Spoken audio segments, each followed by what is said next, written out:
sama saja dakwah, nggak laki nggak perempuan. Berdakwah di Islam itu boleh sebebasnya dan semau gua ngomong tanpa melihat dalil, dengan teliti, bahkan memverifikasi dulu dalil-dalil itu untuk dibicarakan. Maksud berdirinya MUI adalah untuk mengawasi para ustadz dan guru jangan sampai sembarangan berbicara. Bagaimana doktrin-doktrin penting itu diputarbalikkan oleh ustadzah dan ustadz ini. Saya sudah menilai membuat video tentang Somad, Adi Hidayat, ataupun ustadz-ustadz seperti Maulana, lebih-lebih dengan para mu'alaf, semua ngawur semua di dalam pengajarannya, nggak sesuai dengan dalil-dalil Al-Quran dan hadis. Ada video baru dari ustazah perempuan ini, saya nggak tahu persis namanya. Nah, lihat gerakan mulut dan matanya ya. Silakan. Jadi luar biasa. Apakah semua orang Islam ini nanti masuk surga? Masuk surga. Walaupun tidak beriman, tetap masuk surga. Itu kepercayaan kita. Ada orang yang maksiat, orang tak sholat, orang yang tidak ibadah, apakah dia masuk surga? Selagi dia Islam, dia tetap masuk surga. Apakah semua orang Islam ini nanti masuk surga? Apakah semua orang Islam nanti masuk surga? Masuk surga. Meskipun dia berzina, koruptor, mencuri, bahkan membunuh, pasti masuk surga. Kenapa?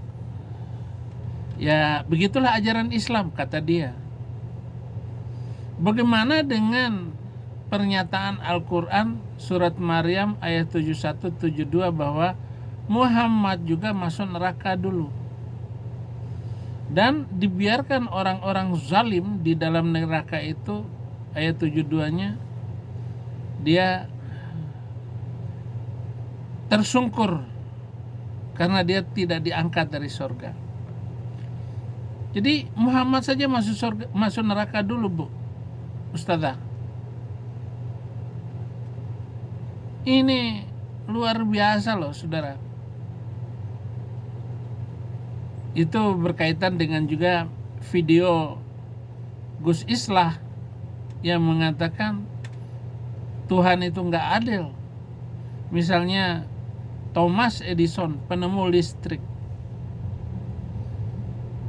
karena dia Kristen, nggak masuk surga, padahal jasanya untuk dunia ini nggak diragukan lagi bahwa Thomas Edison memiliki jasa yang besar terhadap dunia ini. Kok tiba-tiba nggak masuk surga? Banyak sekali ustadz-ustadz ini bicaranya ngawur. Nah, kalau saya nggak mau masuk surga seperti yang diajarkan oleh Islam. Habis malam pertama dapatkan yes. Kesibukan para lelaki nanti di dalam surga adalah memecah perawan istri-istrinya. Perawan terus. Habis malam pertama dapatkan perawan istri, selesai dia perawan lagi.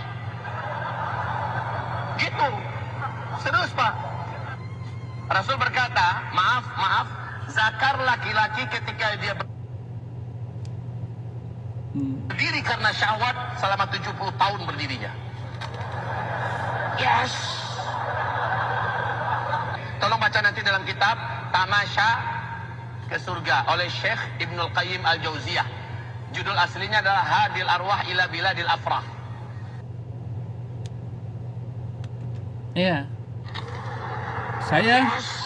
Saya nggak mau masuk surga macam begitu. Jadi saya tinggalkan keinginan, pemikiran seperti itu. Apakah laki-laki juga ya silakan aja kalau ada seperti para mu'alaf itu masuk Islam karena ingin masuk surga dan tidur dengan 72 bidadari nanti. Bahkan kemaluan laki-laki itu tegang selama 70 tahun. Yang saya tidak mengerti kenapa wanita yang soleh, yang beriman, yang melakukan perbuatan baik tidak ada dikatakan masuk surga.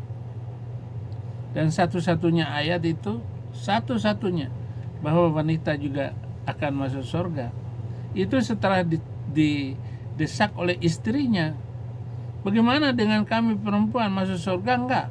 Baru kemudian turun ayat Al-Quran, wal mu'minina wal mu'minat, laki-laki dan perempuan muslim masuk surga.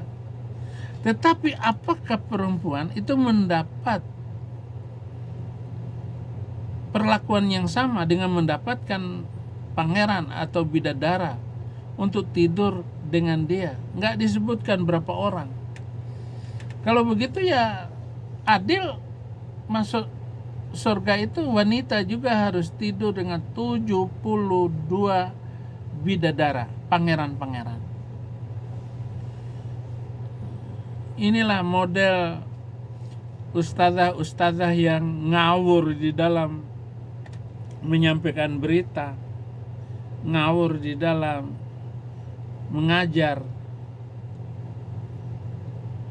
Sama seperti Yusuf Kala itu asal ngomong.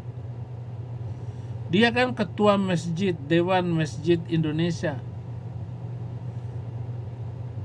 Jadi seluruh masjid yang mengajar sama seperti Yusuf Kala itu asal ngomong.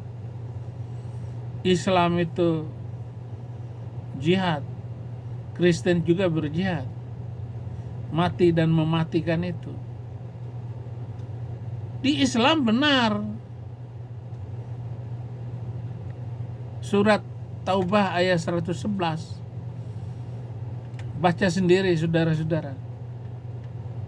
Kalau di Kristen tidak ada begitu JK, alias Pak JK ini mengawur sama dengan ustadz ini. Ustadzah ini ngawur, semua muslim pasti masuk surga. Walaupun dia berzina, walaupun dia berbuat jahat. Ini meremehkan ajaran, meremehkan agama itu sendiri. Ini dapat di medsos sekarang ini. Sadarlah kita bahwa mereka memang menghancurkan keyakinan dan agamanya sendiri. Nah, dengan keras kepalanya Yusuf Kala ini tidak mau mengaku salah. Ini menjadi bumerang.